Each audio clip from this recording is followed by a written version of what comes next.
Hey everyone, welcome to This Week in Marketing Show, also known as the TWIM Show. I'm your host Sajid Islam, and today I'll be going over the notable news, updates, and analysis in the digital marketing space from the week of September 14, 2020.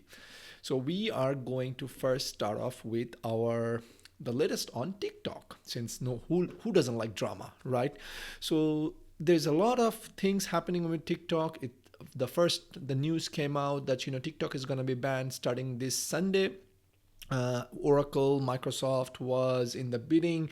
There were rumors about Amazon also being in the bidding, but eventually announcement came out that Oracle, along with Walmart, uh, won the bid for TikTok US operation, and they announced it was an amazing thing. Microsoft lost out, and I actually covered in our show in the past that if Walmart gets their hand or on TikTok, that will be a game changer, and they will actually directly challenge Walmart, Amazon, just because they've been wanting to do that. Now, that's the one thing. However, then after that, the Commerce Department came out and they said starting Sunday, which is today, TikTok and WeChat would be banned. Then yesterday, what happened was President Trump, quote unquote, blessed, and Commerce Department has suggested that or informed everyone that TikTok ban is not going to take in effect right away. They're going to delay it by a week and let those things, the dust settle.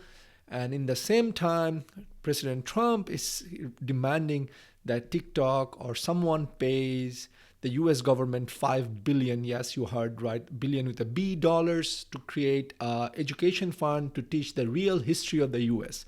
Now, who's going to pay for that? I do not know. And if you know President Trump, then he's the one to first throw the grenade, and then he's going to say duck. Right? He just says things and then let other people behind him figure things out. So again, this is something he announced it last night at a rally.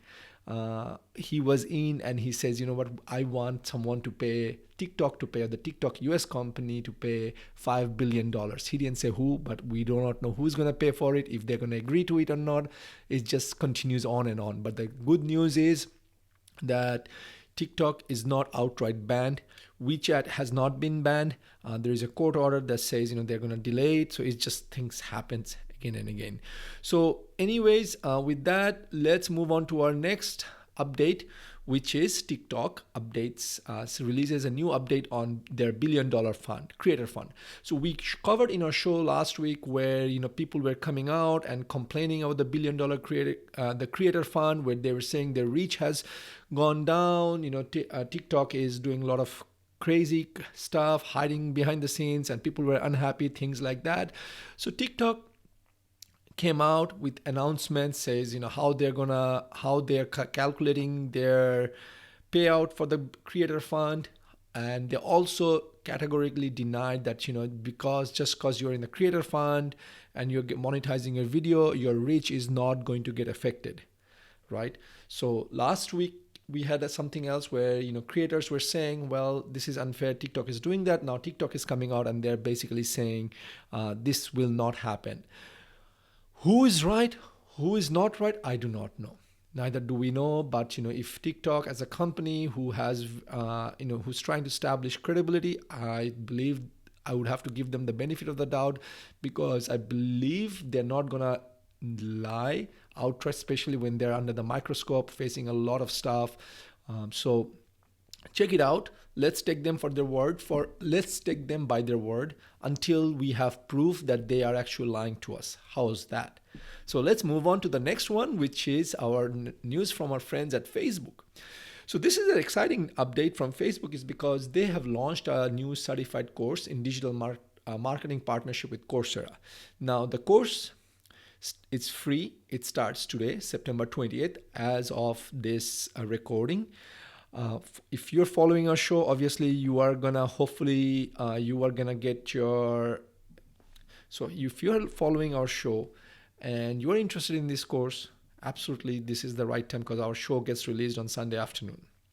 Right, and today is Sunday, September 20th. But if for some reason you miss it, but still go check it out.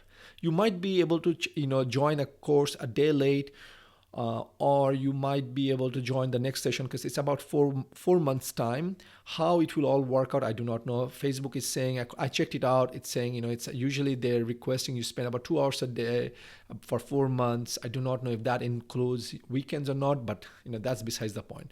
The point here is that finally Facebook has a digital marketing course that basically tells you what to do and what not to do, and it's better than, I would say, buying from someone off the internet where you do not know what they're going to teach. Is it going to be any good? Really, I do not know. Right, I have to go through this training, but hey, something is better than nothing. In fact, I will tell you, Facebook's blueprint course on how to run ads is much better than Google's how to run ads. So let's give them some credit for at least trying in terms of in the right direction. The quality will be determined over time, but check it out. With that, let's move on to the next one. Our next update is also from our friends at Facebook, where they have published a report on the state of small business. And what this report actually covers is they've surveyed about 30,000 businesses across 50 countries and highlights the key concerns and challenges businesses face as they seek to maintain operations, right? Who is this survey for? I mean, unless you're a data geek or you're really trying to understand the macroeconomics, I didn't really see much value from this survey. We are going to put a link at the bottom of our show. If you want to check it out and geek out, please by all means do it. Some of the highlights in the show as I'm looking at it right now is the number of business closure rates are declining in almost all regions. Businesses that are in the information/communications category are doing better. Obviously, it goes without being said. And also digital enabled businesses have been able to lessen the impact of COVID. So again, like I said, I'm not going to spend too much time on this just because this is something, it really doesn't really help us as a marketeer to run our business effectively or anything like that. But Facebook just came out and shared this data just because they wanted to do it, or they have other reasons. Maybe they want to be the trusted data provider. With that, let's move on to the next one. Facebook has launched Facebook Business Suite to make it easier for small businesses to manage their Facebook and Instagram account. And actually this plays right into Facebook's long-term vision to unify Facebook and Instagram over a period of time, right now, at least from the management perspective. And I know that, they have been wanting to bring WhatsApp into the fold as well, because right now, at least initially, Facebook was a different company, Instagram was a different company. At least that's what they did when they had to do this deal. And now that the deal is over time, and they will slowly fold it into one just because it's easier. So what this does is right now is, if you have Instagram account and a Facebook account for business, you could actually combine them two and bring them into business.facebook.com. And on mobile existing business page manager app, people will be able to see the option to join Business Suite. I don't want to go into the nitty-gritty details of how this will happen.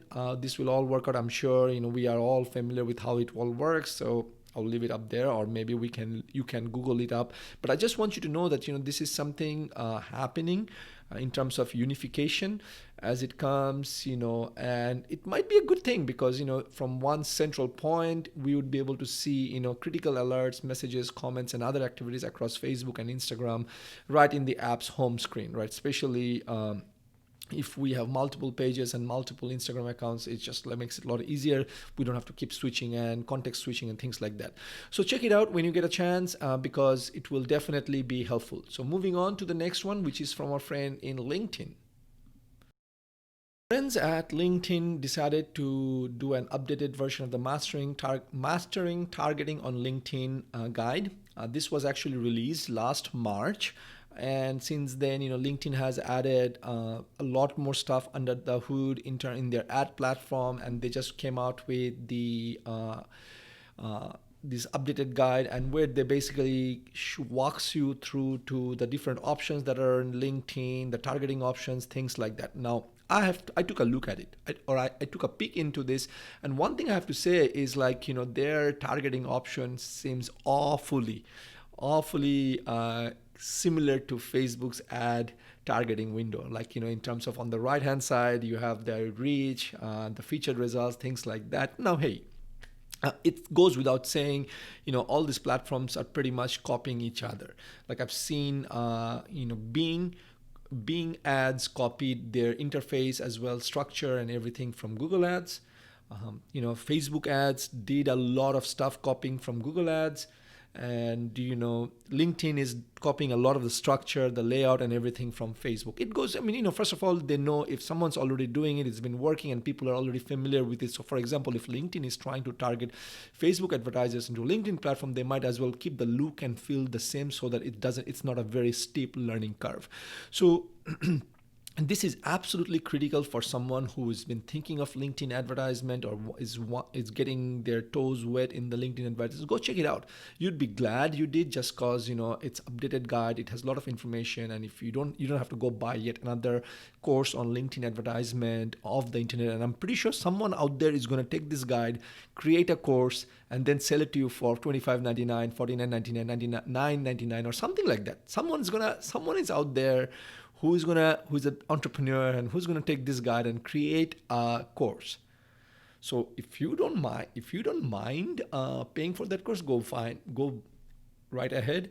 But if you rather go ahead and do it by yourself, because again, this is a guide, right? They're not hiding anything out. So why not just use it and be learned from here? So with that, let's move on to the next update. Update is from again LinkedIn, and LinkedIn basically published a new guide that covers all the key elements of re-engagement options. Now, let me unpack this for you a little bit. So what this does is, it basically walks you through what kind of retargeting options exist within LinkedIn platform.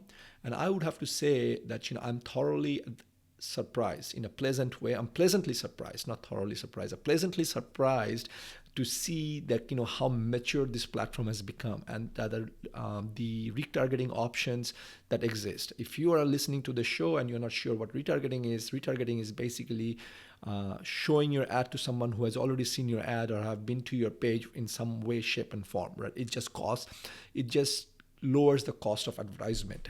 It's a really key practice in the digital advertisement industry, digital marketing industry. So I'm thoroughly excited. I'm not thoroughly excited. I just keep using this word. I do not know why. But anyway, I'm pleasantly excited or pleasantly surprised because, their LinkedIn have website retargeting. I wasn't aware of that, right? Again, there's so many options out there, the plethora of updates happening. And this is one of the best part of this show, but I also get to stay on top of things as I share this stuff with you all. So thank you everyone for listening and participating in the show, because you are also helping me and helping yourself. So yeah, so there's website targeting, there are and/or options. Wow, we can do retargeting by video and lead gen forms. We can do awareness, consideration objectives. So there are plenty of information. We are going to put a link so that if you're interested, you can geek out on this. I don't want to take up too much time and just make it a long, boring show about geeking out on the LinkedIn stuff. And the other thing I'm going to share with you is that if you are not in our group, we do have a Facebook group, and what happens is that I do some of the stuff. I'm going to post some of the updates, like where I will be like, hey, we tried this thing out. This is what we saw. These are the results. These are the things. Why are we putting in the private Facebook group is because, number one, it's going to have a lot of data, a lot of lessons learned, a lot of, things that I don't want to just put it out there for everyone, right? I want to bring in a group of people where we can share this in a safe zone and not judge each other and not be nasty to each other, because on the internet you never know, there are a lot of trolls out there who are going to come in and just going to do a drive-by and just going to drop a lot of crap on you and all your hard work and things like this. So again, that's the purpose of the group. I will put a link to the group at the end of this show and you can check it out. But basically the point here is that you don't have to participate in the group. But what you do need to do is check it out yourself. But if you want to see what are the lessons I am learning and what are the best practices I think are in LinkedIn or some of this other stuff that are coming out, then do be in our group. This would be a cool way for you to learn from our mistakes, from my mistakes, so that you don't have to repeat the same thing and waste your money and everything. Okay, let's move on to the next one, which is from our friends at Instagram. to really add about, because it goes without saying, Instagram is basically using artificial intelligence to add auto captions for IGTV updates, right, or uploads. So it's like, I guess we all know this is going to happen. It's supposed to happen. So let's move on to the next update, which is from our friends at YouTube. And this is an exciting one. So what YouTube has done is it has brought out new ways to drive, reach, and engage audiences at scale. So basically, they have new ad formats, new stuff. So let me unpack this a little bit for you so that it's easier to understand what YouTube is actually doing. One thing YouTube realized is that people are using YouTube as a substitute for TV. Right? In fact, the YouTube is saying their watch time of YouTube content on TV screen has jumped 80% year over year. So that's a huge jump. If you ask me, 80% year over year. That's like insane. So what they're doing is they're trying to create this option where advertisers can participate on YouTube, and since YouTube is becoming TV-like, they want more advertisers on YouTube platform, and they want to make it affordable, right? And YouTube definitely has the inventory. So what they're doing to that is they're basically adding some new elements to further, refine our YouTube ad targeting options, including with data insights and new category targeting, so that we can reach new audiences, or audiences who would otherwise we would not be able to reach in the past. So but for that, first, what they're doing is they have updated their machine language, which machine learning, and which is basically the artificial intelligence, and they're now being able to understand what the video is all about. Imagine where technology has gone. They are able to take a video and be able to understand what each video is all about. That's number one. And number two is now we can do contextual targeting. So what this means is that instead of targeting broad reaching categories like home, people who are interested in home, or people who are interested in lifestyle, we can do dynamic lineup, and we could reach people who are interested in home and gardens or home improvement. So this wasn't a category that was there before. So YouTube is becoming like, folks, if you're listening to this and you are not on YouTube and you are a marketer, you have a product, for whatever reason, you are missing out of this immense power that is out there Google has for cheap, even still when it is cheap. I mean, YouTube cost has gone up a little bit. I've seen that. We've run some campaigns recently where our cost per click has really gone up, but again, still it's cheaper comparatively. So it's just like making it a lot easier, right? I don't want to spend too much time on this stuff, but I just wanted to lay it out there that there are new options out there. It would be great for you to check it out. If you are thinking of YouTube and you were on the fence about YouTube, hopefully this will sway into the YouTube side, and spend some dollars into it, right? You'll be glad you did. With that, let's move on to the next one. As well as the last update of this week is from our friends at Pinterest. And what Pinterest has done is they've basically released the data heading into the data or trends that are relevant for the last quarter of 2020. And as I reviewed this data or the trends, one thing I've realized, this is a very valuable data compared to Facebook state of small business data. Why is that? Let me share that with you. Number one, it shares what's on people's mindset, right? So like, for example, on Pinterest, what we saw, or what I'm also seeing, is that, there is a lot of search for positivity. Now, you will ask, Sujit, how does this help? I'm a marketer, or I'm a business, and I am selling, say, I don't know, tennis balls, just because, I have that on my table right now. So say I'm tennis ball.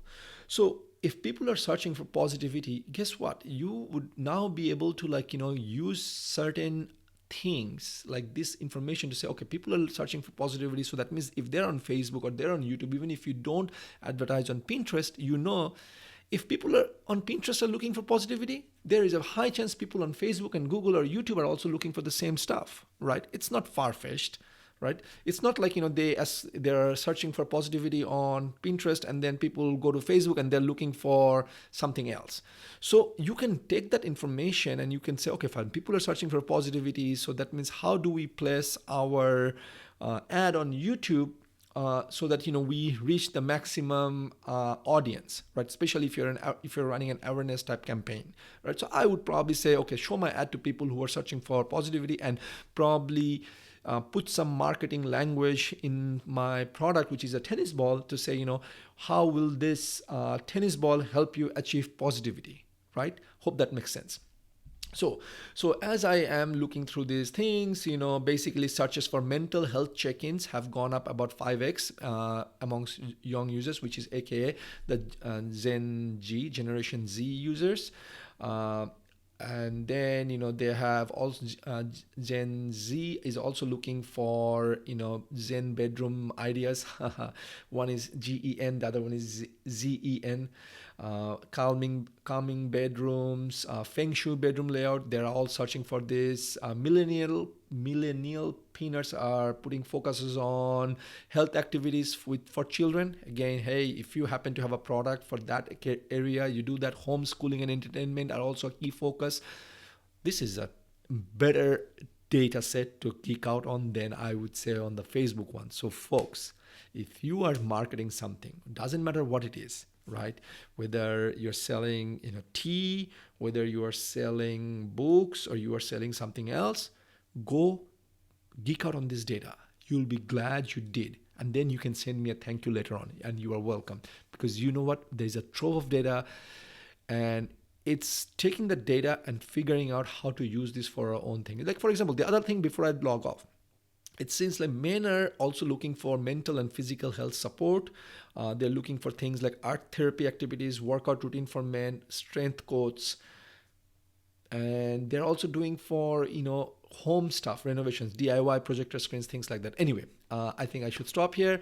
With that, this takes us to the end of our show, and thank you everyone. That's it for This Week in Marketing, and now you know everything to be in the know. If you'd like to read more, make sure you visit our show page where you will find the links to the articles. And if you enjoyed this episode of This Week in Marketing, make sure you give us a thumbs up and follow us in our social media pages. Once again, this is your host Sajid Islam signing off until next week. Au revoir.